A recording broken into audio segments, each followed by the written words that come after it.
it seems like, based on what I've read, that President Biden doesn't really want to repeat what George W. Bush and President Obama both attempted, which is to seek bipartisan support that ended up killing any kind of comprehensive immigration reform. Do you agree with that? And if so, what are the benefits and the limits of this kind of strategy?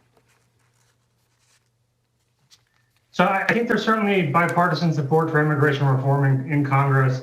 There's an extraordinary amount of support for immigrants across the U.S. today. There's an exceptional amount of support for Dreamers and DACA recipients. We did hear so the administration plans to introduce its own reform bill sometime in the next couple of weeks, is my understanding. We don't have the actual text yet, but it's very broad and comprehensive. And it would create an achievable 8-year path to citizenship for undocumented immigrants in the U.S. right now. It would reform the immigration court system. It would overhaul the management of our borders and work to address root causes that lead to the large-scale undocumented migration to the U.S.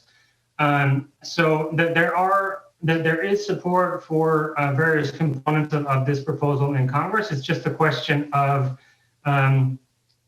what the ultimate vehicle will look like and what the administration wants to get behind.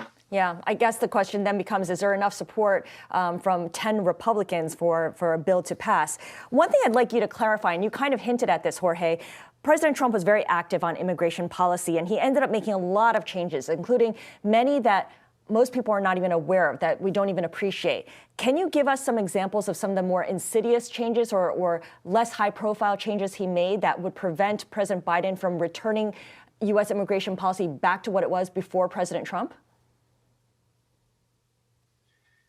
Sure. So President Trump, his administration was very effective at achieving its ends, achieving changes to immigration policy through executive action.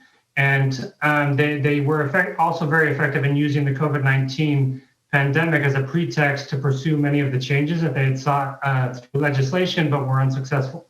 One example of that, or a couple, are what we call the COVID-19 immigrant and non-immigrant visa bans, which the prior administration used to carve out specific categories of individuals who qualified to come to the U.S. based on relationships with U.S. citizens or permanent residents, right, or through employers, and said essentially you can't come here because of COVID-19.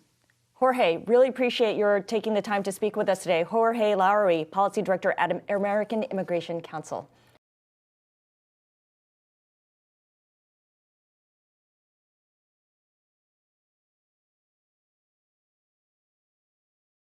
The biggest stories the moment they happen from around the globe. Subscribe to Bloomberg Quicktake now for insight in an instant.